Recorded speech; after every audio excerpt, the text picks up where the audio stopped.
तो बिस्मिल्लाहिर्रहमानिर्रहीम। अस्सलाम वालेकुम नाज़रीन, आप मेरा YouTube channel the voice of Canada मुलाज़ा कर रहे हैं। आज मैं थोड़ी सी रोशनी डालूँगा, थोड़ा सा पस मंज़र शरीफ फैमिली से रिलेटेड जो है वो बयान करूँगा, और इसके बाद फिर आइंदा आने वाली वीडियोस में भी उनको डिस्कस करते रहेंगे थोड़ा थोड़ा। तो मैं अपना ज़ाती जो एक मुशाहिदा है, ज़ाती जो हड्ड बीती जिसको कहते हैं, वो आपके सामने रखूँगा। असल में हमारी जो रहायशगाह लाहौर में है वो एच ब्लॉक मॉडल टाउन से कोई 1-1.5 किलोमीटर के फासले पे है, वो भी मॉडल टाउन है। तो हमारा इनका साथ या हम लोग वहाँ पे 1986 में मूव हुए, और 1986 से ऑनवर्ड ही इनका इंट्रोडक्शन हुआ बाकायदा सियासत में मियाँ नवाज शरीफ का। 85 में ये वज़ीर आला बने, और फिर सो ऑन। मैं थोड़ा सा ये डिस्कस करूँगा कि ये जो फैमिली थी, शरीफ फैमिली, और मियाँ शरीफ साहब मरहूम और उनके जो बाकी भाई थे, ये सारे इकट्ठे ही वहाँ रहते थे एच ब्लॉक में। और उससे पहले इन्होंने वहाँ पे फ़लाई काम भी किए, यानी इत्तेफाक मस्जिद की तामीर करवाई, बड़ी अच्छी मुनासिब सी मस्जिद थी, खूबसूरत। फिर उसके साथ इत्तेफाक हॉस्पिटल जो था वो इन्होंने बनाया, जो ट्रस्ट था, और उसमें उस ज़माने में 50 रुपये की पर्ची बना के तो आपको वो एमरजेंसी वगैरह में ट्रीटमेंट करते थे। और फिर उसके बाद जो बाकी का मामलात हैं, अगर एडमिट करना है उन्होंने तो एडमिट कर लेते थे, और फिर जो भी उसमें डॉक्टर्स की कंसल्टेंट्स हैं वहाँ पे ज़्यादा, तो उनकी फ़ीसेस वगैरह और दवाइयाँ वगैरह, जब फाइनल बिल बनता था तो उस वक्त मैंने ये ख़ुद देखा कि सुबह मियाँ शरीफ मरहूम फजर की नमाज़ पढ़ के, तो वो रोज़ाना, क्योंकि मस्जिद से बिल्कुल साथ इनका घर था और अभी भी वहीं पे है, तो ये रोज़ाना आते और आके ये मरीज़ों की खैरियत भी दरियाफ़्त करते, सारे अमले को मिलते आके, और उन पे एक रोबदाब भी था इनकी पर्सनैलिटी का। बाज़ मरीज़ों के ये जो बिल बहुत ज़्यादा बन जाते तो उनको ये डिस्काउंट भी दिया करते थे अपने हाथ से, किसी को 30% डिस्काउंट, किसी को 25% डिस्काउंट। तो ये एक, यानी इनका एक खुदा तरसी वाला मामला था उस वक्त तक, क्योंकि हमारा जाना आना रहता था। कभी वालदा बीमार हो गई, कभी वालिद साहब बीमार हो गए, तो उनको एमरजेंसी में लेके जाना, तो करीब तरीन हस्पताल यही था। तो इस हवाले से इनसे एक इंटरेक्शन रहा। उस ज़माने में तो इनका कोई पॉलिटिकल मामला नहीं था, ये फलाही इदारा ही था, और इनकी पहचान एक अच्छे आदमी की थी, और ये थे भी बड़ी अच्छी और वज़ादार फैमिली थी, शरीफ लोग थे। अंदरून शहर से ताल्लुक़ था इनका, ग्वाला मंडी से। तो ये इनका सफ़र जो था एक शराफत से, एक अच्छी फैमिली से यहाँ तक कैसे पहुँचा, पनामा तक, और फिर ये करप्शन के मामला, तो और ये फिर ज़िलो रुसवा जो अब इस वक्त दुनिया में ये हो रहे हैं, ये बड़ी अफसोसनाक एक जो है कहानी है मेरे नज़दीक। क्योंकि मैं कई चीज़ों को मैंने पर्सनली देखा है वहाँ पे, फिर जाती उम्र में भी देखा मैंने। तो मैंने ये महसूस किया कि जो ही ये सियासत में आए तो इनके फाइनेंशियल मामला तो अच्छे थे, लेकिन इतने नहीं थे अच्छे। तो इनके साथ जो लोग शामिल हो गए वो उसमें ड्रग लॉर्ड्स थे, जिनका नाम लेना मुनासिब नहीं है। वो उनमें से 2-3 तो जिनको मैं जानता हूँ वो फौत भी हो चुके हैं। फिर इनके साथ जो बिज़नेस टाइकॉन्स थे वो शामिल हो गए, चूँकि ये बिज़नेसमैन थे, और वो माफिया की शक्ल इख्तियार कर गए।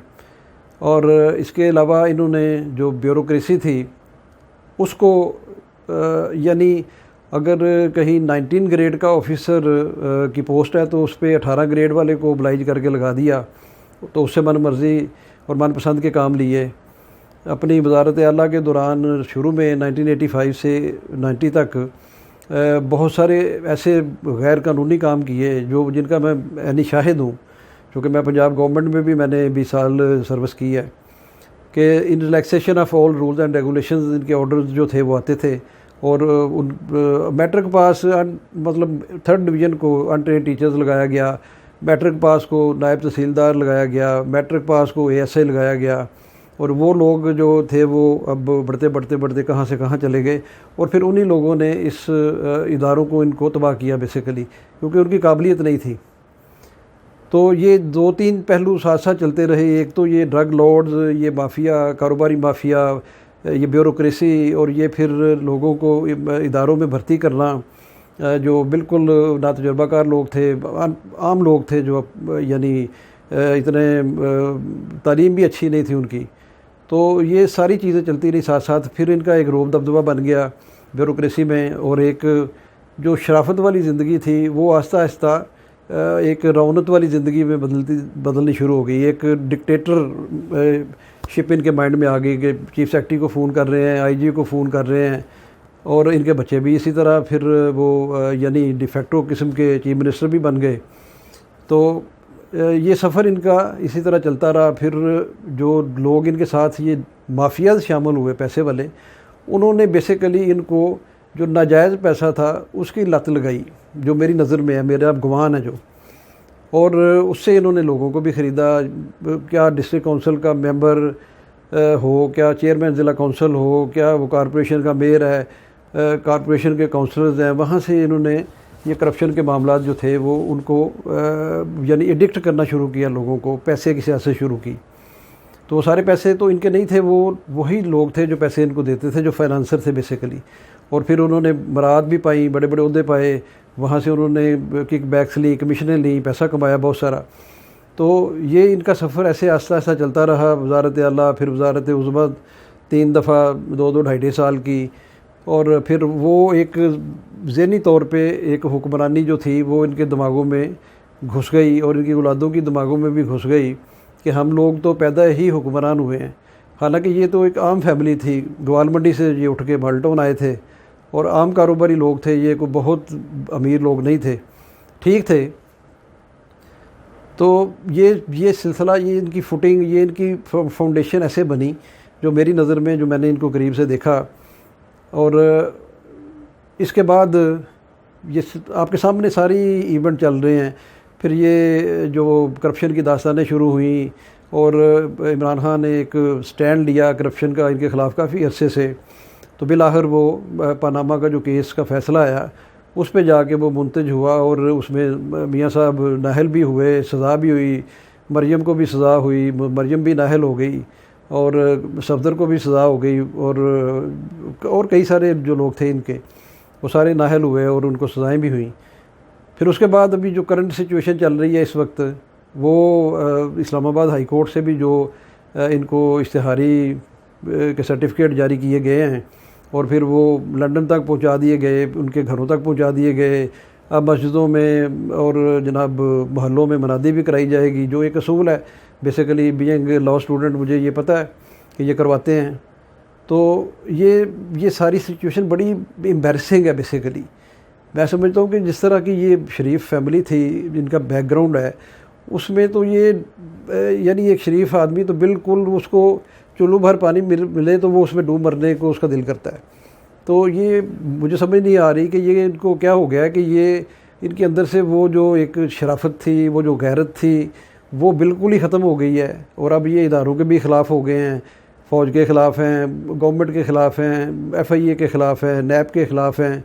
तो ये इन्होंने ऐसा मौक़िफ़ इख्तियार किया मियाँ साहब ने कि इससे पूरी कौम में एक जो है वो इज़्तिराब फैला हुआ है, ना सिर्फ पाकिस्तान में, ओवरसीज़ में भी, कि ये क्या कर रहे हैं। मुल्की राज जो हैं, जिनका इन्होंने हलफ उठाया था, वो भी ये तश्त-ए-ज़बाम कर रहे हैं, जो कि आइन के मुताबिक तो वो बहुत उसकी सज़ा है। तो ये क्यों ऐसा, ये इनको गुस्सा इतना क्यों, इतना फ्लेयर अप हैं ये मियाँ साहब।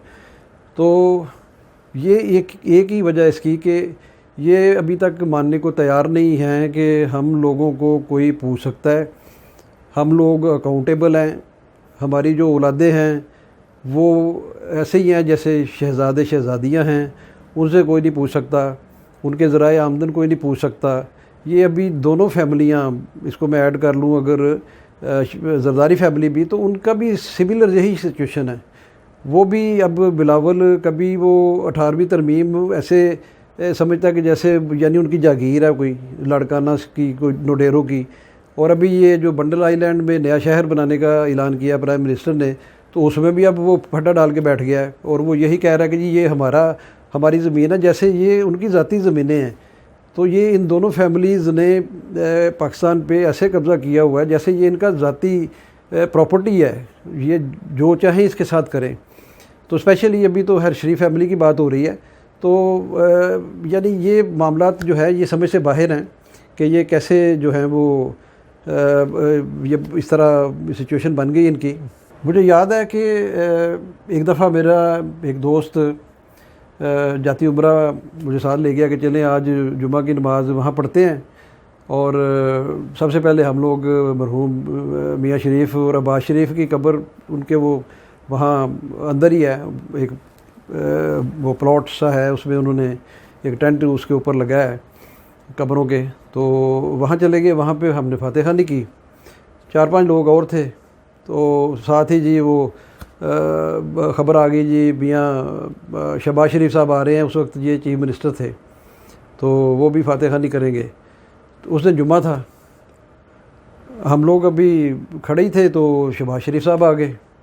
उन्होंने भी आके पहले तो सबसे हाथ मिलाया फ़र्दन, उसके बाद उनके लिए कुर्सी थी, वो कुर्सी पे बैठ गए क्योंकि उनको कमर की तकलीफ़ है। तो फातिहा खानी की उन्होंने, हमने भी दोबारा फातिहा खानी की। तो इसके बाद जुमे के लिए चले गए। अंदर ही वो इन्होंने एक हॉल सा है, उसमें वो रखा हुआ था, इंतज़ाम किया हुआ जुमे का। तो वो लोकल जो इनके मुलाजमीन हैं वहाँ पे सैकड़ों के हिसाब से, पुलिस वाले दूसरे, वो सब पढ़ते हैं नमाज, या भी जो विज़िटर्स भी आते हैं वो पढ़ते हैं। तो हम लोग भी पहली साहब में इनके साथ ही खड़े हो गए। तो ये कुर्सी पे बैठे थे। अब 2 फ़र्ज़ पढ़ के ये अंदर चले गए, लेकिन उसमें बात ये करने वाली है कि जुमे की नमाज का जो वहाँ पे जो टाइम था वो हो चुका था बेसिकली ऑलरेडी, और लोग इंतज़ार कर रहे थे कि जी इमाम साहब जमात खड़ी करें। लेकिन मियाँ साहब लेट थे, ये कब्र पे चले गए फातिहा खानी के लिए। तो अब जब ये वापस आए तो वो ऑलरेडी टाइम जो था नमाज का, जो वहाँ पे एक मुकर्रर था, वो गुज़र चुका था टाइम थोड़ा सा। तो कहने का मकसद ये है कि नमाज भी ये इनके जो मोतक़दीन हैं वो लेट कर लेते हैं, जुमा लेट कर लेते हैं कि जी मियाँ साहब आ रहे हैं तो फिर हम लोग पढ़ेंगे। और ये प्राइवेट एक महफ़िल है, ये कोई सरकारी महफ़िल नहीं थी। तो ये इस हद तक यानी लोग इनको फॉलो करना शुरू हो गए, इन्फ्लुएंस इतना ज़्यादा हो गया, लोग इतने ज़्यादा मोतक़िद इनके हो गए कि क्योंकि नवाज़ा बहुत इन्होंने लोगों को, बहुत जो इल्लीगल काम थे वो इतने ज़्यादा किए, प्लॉट इन्होंने इतने बांटे LDA में लोगों को, बड़े बड़े लोगों को बांटे कि उसका कोई हिसाब ही नहीं है। अब चंद दिन पहले ही पीपल्स पार्टी की पलवशा जो है वो एक प्रोग्राम में कह रही थी कि जी इतने ही इमरान खान जो है वो उसमें गैरत है या कुछ तरह का बोल रही थी, तो वो शौकत खानम का प्लॉट उसके मुंह पे मारे मियाँ नवाज शरीफ के। तो देखो ना, अब इनको अकल के अंधों को ये पता ही नहीं, और ये पता भी है, जान के करते हैं ये, कि ये प्लॉट जो था ये LDA का प्लॉट था बेसिकली। और जितनी भी स्कीमें बनती हैं उसमें जो प्लॉट अलॉट किए जाते हैं, रखे जाते हैं, वो हॉस्पिटल के लिए, मस्जिद के लिए, पार्क के लिए, इस तरह ये प्लॉट रफाई कामों के लिए रखे जाते हैं। तो वो प्लॉट कोई मियाँ शरीफ साहब या मियाँ नवाज शरीफ की ज़ाती प्लॉट नहीं था उनका, वो प्लॉट LDA लाहौर का था।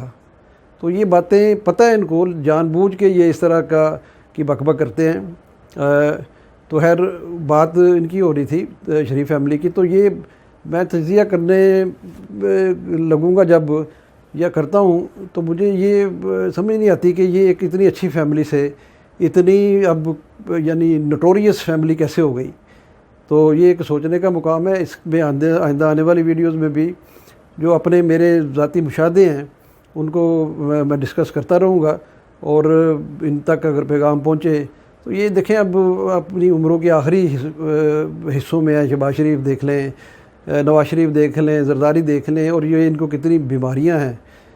तो अब ये खुदा का खौफ करें और कौम पे भी रहम करें, तो पैसे भी कौम को वापस करें, अल्लाह से भी तौबा करें, और एक अच्छी ज़िंदगी गुजारें, और अच्छा एक तासुर दुनिया पे भी छोड़ें, और आगे भी अल्लाह के जो हजूर इन्होंने पेश होना है वहाँ पर भी को अपना अच्छा जो है वो अमालनामा लेके जाएँ अपने साथ। तो इन्हीं अल्फाज के साथ आज का प्रोग्राम ख़त्म करते हैं। आप इस पे सोचिएगा, फ़ैसला आपके हाथ में है। ये बातें जो मैंने बताई हैं ये सारी पर्सनल मुशाहदे की बातें हैं सारी मेरी, इसमें कोई पॉलिटिकल जो है वो एनिमिटी नहीं है। तो मेरी हमदर्दियाँ इनके साथ हैं कि ये एक अच्छे लोग, अच्छी फैमिली थी, लेकिन ये अनफॉर्चुनेटली यहाँ तक पहुँच गए कि अब ये पूरी दुनिया में रुसवा हो रहे हैं, पाकिस्तान में भी ये हो रहे हैं। तो अल्लाह ताला इनको हदायत दे। तो इंशाल्लाह अगली वीडियो में मुलाकात होगी। अपना ख्याल रखिएगा, अपने इर्द गिर्द का ख्याल रखिएगा। वीडियो को लाइक भी करें, सब्सक्राइब करें, शेयर करें और अपने कमेंट्स भी दिया करें। Thank you so much. अल्लाह हाफिज़। पाकिस्तान जिंदाबाद।